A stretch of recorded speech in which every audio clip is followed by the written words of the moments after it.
Welcome to Tracing Your Family Roots. I'm Janell Blue, past president of the Mount Vernon Genealogical Society and also the sponsor of this program.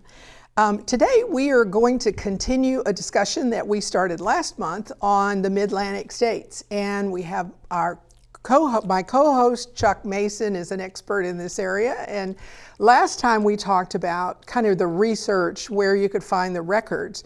But you know, in order sometimes to understand things, you need to be able to look at the history and how it got formed and that sort of thing. So we're going to dig into some of that today. Welcome, Chuck. Thank you, Janelle. Yes, that understanding the history really is the key to knowing, why things happened, where things may be, where they may have ended up, and things like that. So it's important to know history before you get started in genealogical research, or learn it along the way. And in this case, in the Mid-Atlantic states, we're talking about early history, right? Yes. So, and complicated, because it's not just the British, but there were some others. So tell us about that. Yes. Before, unlike New England, where you had the Puritans and the Pilgrims come in, and there was really nobody there before them other than the Indians. Before the British came into the Mid-Atlantic states, and just to clarify, we're talking New York, Pennsylvania, New Jersey, Maryland, and Delaware, considered the Mid-Atlantic states. You had the Dutch that established New Amsterdam and New Netherlands in what is now Manhattan. Yeah. And in New Jersey, along the lower Delaware River, you had the Swedes that came in. Oh, now you never think of that. Yes, and actually there are a number of old Swedish Lutheran churches that still exist. In fact, one of the historical societies that I belong to owns one of those old churches. And then you had Dutch and Swedes and English that came in and settled parts of Pennsylvania. And later you had Germans. And Welsh and Scotch-Irish come into the colony too. And then you had the Swedes and the Dutch that settled Delaware. So of all the five Mid-Atlantic states, Maryland is the only one that really didn't have a foreign country owning the land before Britain ended up getting the land. So this creates some interesting problems with the research and things that happened in those areas. But a lot of that, who owned it, determined how the records, how the land was appropriated.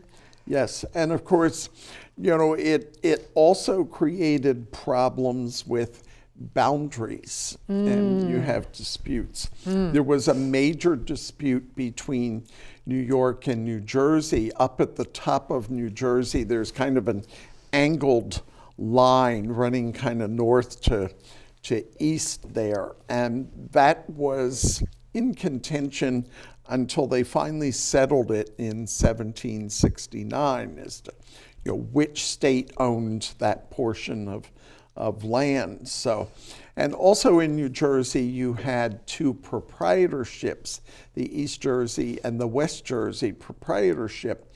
And of course, they operated similar to each other and sold land to settlers coming in, but they kept separate records. They didn't necessarily play nice together. And so the East Jersey, which actually is the northern part of the state, you think of East Jersey and West Jersey, so you think, well, there's the state of New Jersey. They drew a line straight down. No, the maps that ended up be over in England, they turned the maps so that they thought New Jersey set like Long Island, where it run east to west instead of north to south. So they have this weird angled dividing line from the northwest to the southeast of the state. And so, the East Jersey people were more willing to, later in time, turn records over to the state so you could get them. The West Jersey people only did that about 10, 12 years ago. And actually there was still, I saw some maps, there was still land that the proprietorship still owned 15 years ago.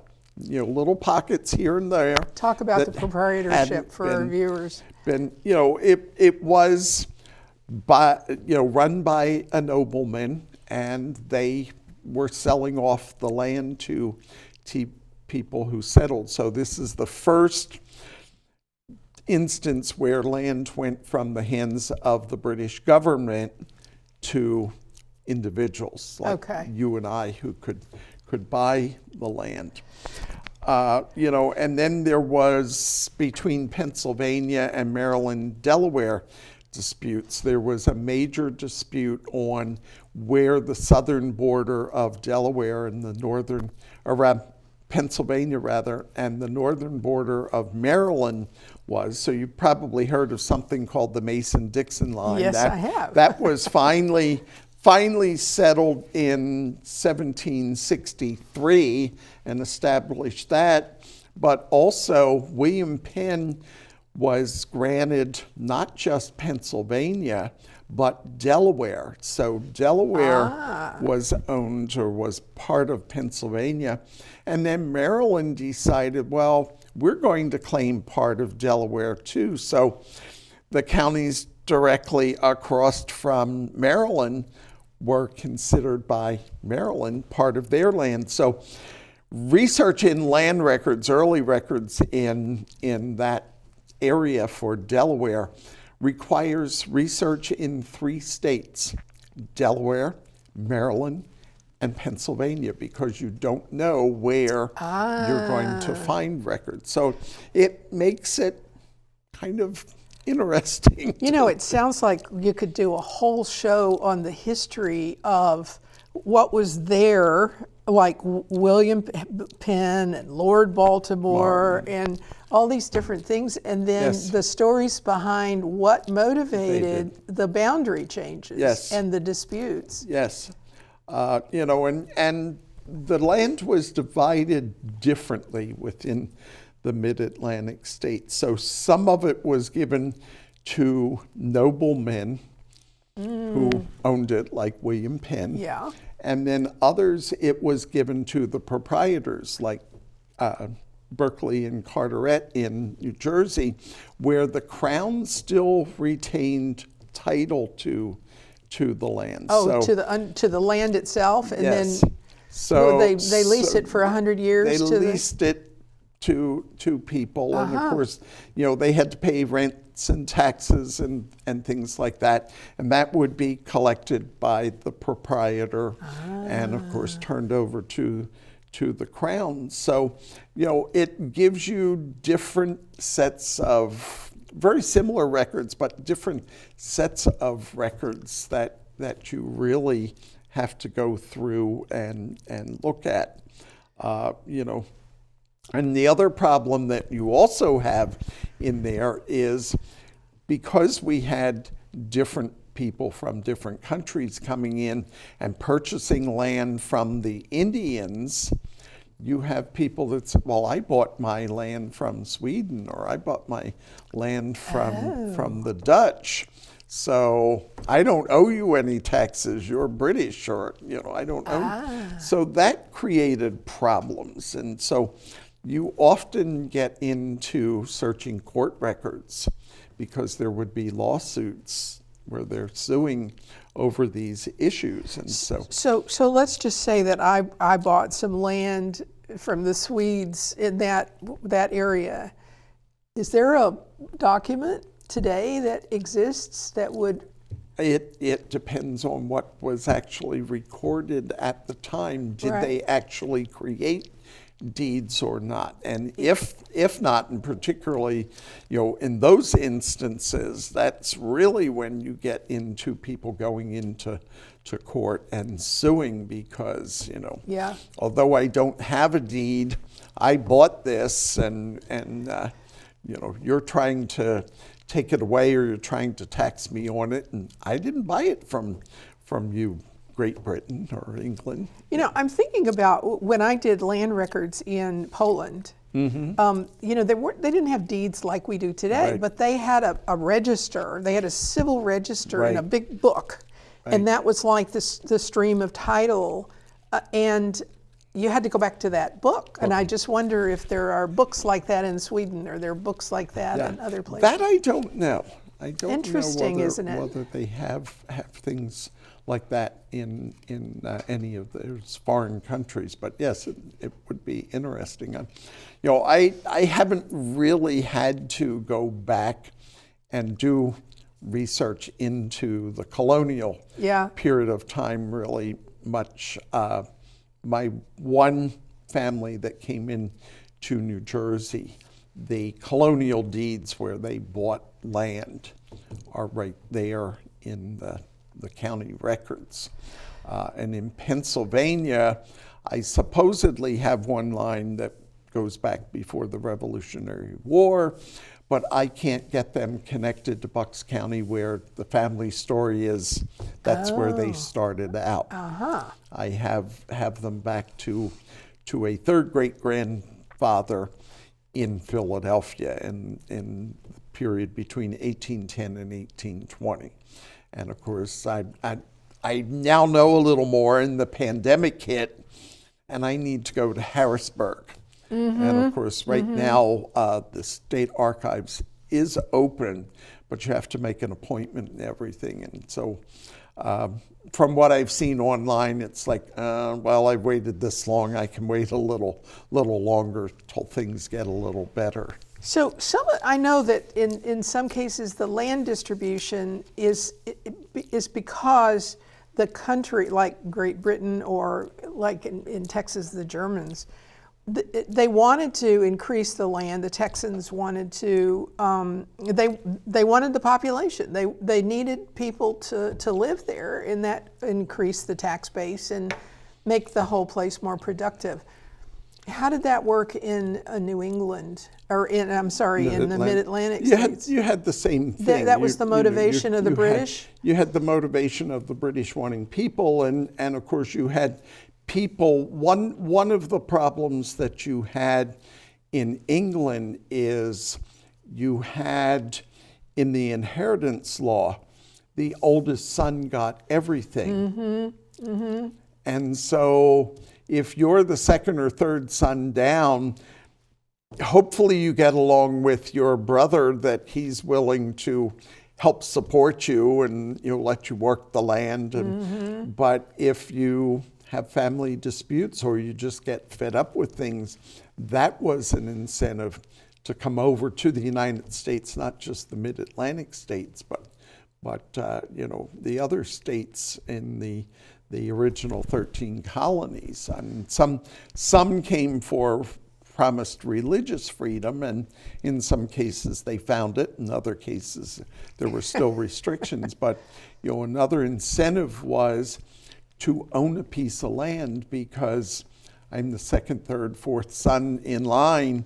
Yeah. And there's no chance I'm ever going to own my own piece of land. So a lot of those people became tradespeople of some sort, some other way. Yeah, they would go and they would do an apprenticeship and learn a trade, but they also brought those over because under that system too, you couldn't just go and open your own business. Oh, sure, yeah. You had to. Paul Revere just couldn't go open and throw up his shingle that he's a copper and silversmith and have a store. You had to get permission? You had to get permission, yes.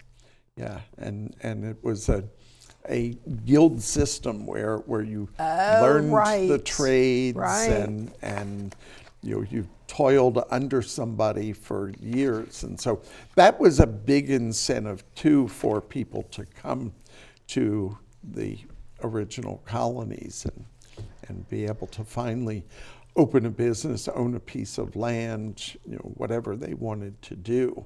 Well, so the British must have made this possible relatively easy to do because they grew a lot faster than other areas of the U.S. Yes. What were some of the reasons Well, for and that? one of the reasons why they grew so well was because there was waterways to travel. Of course. So, of course, all but Pennsylvania has a border with the Atlantic Ocean. Right. You have the Hudson River running up into New York. So it was a lot easier to float a boat or a raft up the Hudson River Sure. than to backpack or walk into the state to establish things.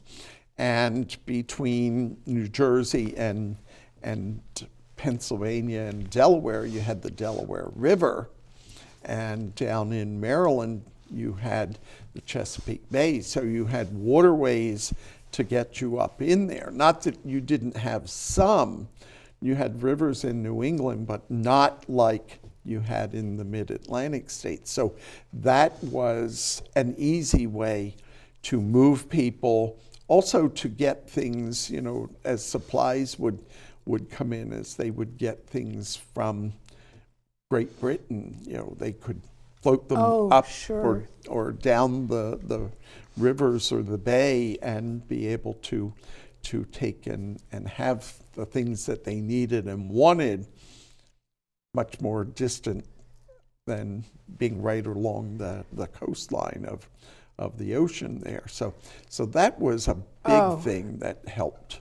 Now that I think about it, I mean, waterways were probably the most important thing for growth. And Yes. I'm reading a book, the David McCullough book about the pioneers, and that's the settlement along the Ohio River. And that whole Yes. area was settled because of that. Yes. Yeah, there's things that I have read about, settlement going down the Ohio River and being able to float. I mean, yes, there were like Indian trails and things like that, but traveling on a boat is much easier, much quicker than having a horse or an ox or a mule or something, or having to put one foot in front of the other and walk the distance. Yeah. So I mean, I know taxation was always a big issue, and in colonial days, obviously, that was one of the things that caused or was an area of dispute in the Revolution. But did the British have incentives for people so that they didn't have such terrible taxes about some of the, like their crops and things like that? Not really. That's why we had so many different tax acts that people just rebelled about, and of course you had not only simple taxes like property taxes, and you might be taxed on your livestock, but the more affluent people, if you had window glass. If you've ever visited some of the colonial homes and places, in particularly New Jersey, because they used sand in glass making. Okay. And sand is plentiful in New Jersey. Yeah. But you look at the houses and you would think, well, they're producing glass in New Jersey, so they'd have big windows. No, they're relatively small because they were taxed on glass. There was taxes if you owned a clock. If you owned a watch. If you owned, if you've ever been to Mount Vernon and seen some of the really pretty carriages that were there, those were taxed, and other things were taxed. So after a while, people got tired of paying taxes on all these luxuries, and so that also caused rebellion. So that wasn't a reason for the growth then? No. Good taxes, that wasn't, that didn't do it? No. No. It was really, really number one, probably, because of the inheritance law was probably a big incentive. Another thing was freedom of religion. Yeah. We have so many, or had so many restrictions in Britain that, people came to the United States. And in many cases they found the freedom, but in other cases it was restrictive too. It wasn't as free as they thought it was going to be. And there were a lot of Quakers in the Pennsylvania area. In Maryland, I know there are Quakers. Yes, and New Jersey. New Jersey and Pennsylvania, Maryland, a big Quaker population. And of course William Penn, the Quakers and William Penn really started out there in Pennsylvania. So how did the colonies get started? As far as what the... So I know that, like Massachusetts was sort of the destination in New England, and then Massachusetts got carved out with New Hampshire and some other things. And so how did the Mid-Atlantic states kind of get their start? And were they populated in the very beginning like New England was, or did that come later? For most of them, probably the starting place was New York, New Amsterdam and New Netherlands, and you had the Dutch coming in. You had the Dutch West Indies Company, coming in. So, and most of the others, you had populations, the Swedes in New Jersey, and there weren't just Swedes, but they were the first ones to show up. And of course, then you had William Penn in Pennsylvania bringing people over to. So they keep migrating. They kept migrating south and coming in. Not really so much migrating south, but coming in from England. Just getting out of Dodge and moving. And of course, Penn established Philadelphia, and of course Philadelphia ended up growing into it was the major port well into the 1800s on the East Coast. The Delaware is good size as far as width.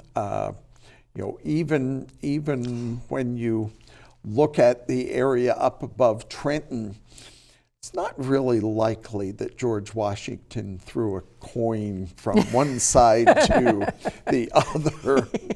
It is a good size river, and so people would come in, and of course then they decide, well, it's getting crowded, or I want to farm and I can't really farm in the city. So that increased the movement out into the areas that were less populated. So tell us about the records.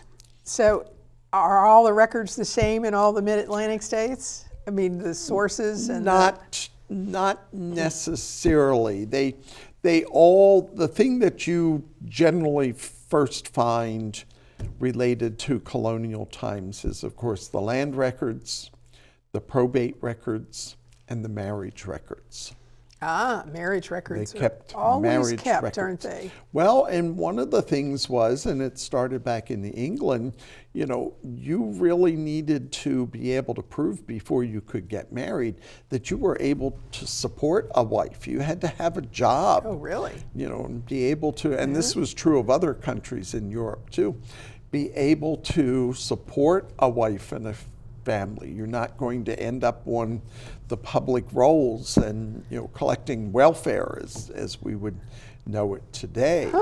So marriages, they wanted to know who's marrying who and who's responsible for that woman and those 10 children that they have. And so those were some of the early records that they would keep. And over time, they began to keep other records, and of course records of taxes and other things. Vital records, it's interesting because you don't get vital records as we know them. You have the marriage records, but births and deaths were not really created because they cared about who was dying or who was being born. With deaths, they were looking at, are there epidemics? What are people dying of? Is there an issue here? Is there, something else they're dying from, and seeing what they could do for that? And of course, then it developed into death records as we know them. And yeah, I mean, those vital records weren't really required in any of the states until like Massachusetts the 20th is century? the number one, and I don't remember exactly when vital records as we know them start. New Jersey is second. May 1st, 1848, the law went into effect. Oh, it's that early. Yeah, I'm it's thinking that early, but most of the others, the other three of the others, Delaware and Maryland and New York, it's the latter 1800s when you get them. And yes, sometimes you had records kept, but then they would change the law, and so they're not continual. Oh. Pennsylvania, I always say, is the worst one because it's not until 1906, from that day forward, they kept them. Now, they kept them in Pennsylvania, in Philadelphia, and they kept them in Pittsburgh and some counties. But other parts of the state, you have nothing till 1906. Chuck, this has been very informative, and thank you very much You're for welcome. joining us today. We've just got a few minutes left, not even 1 minute left. But I wanted to, you might want to talk about just the research in the states very quickly, because they've done all of those mid-Atlantic states. The National Genealogical Society has a series of books, Research in the States. They have them, they are working on doing all 50 states, but they don't have them all. But they have them for all 5 mid-Atlantic states. And in fact, there's one that's the 2nd edition and one that's at least the 3rd and maybe the 4th edition, or going to Family Search and looking at the wikis. The wikis, yeah. Which are research guides. Yep. And you can put topics in there and come up with things. So those National Genealogical Society, those things are Guides. available online. Yes. And by all means, if you're starting research there, that's the place to go. And a lot You're of- all welcome to Mount Vernon Genealogical Society, mvgenealogy.org. I'm sorry we run out of time, but thank you. A lot of libraries have the NGS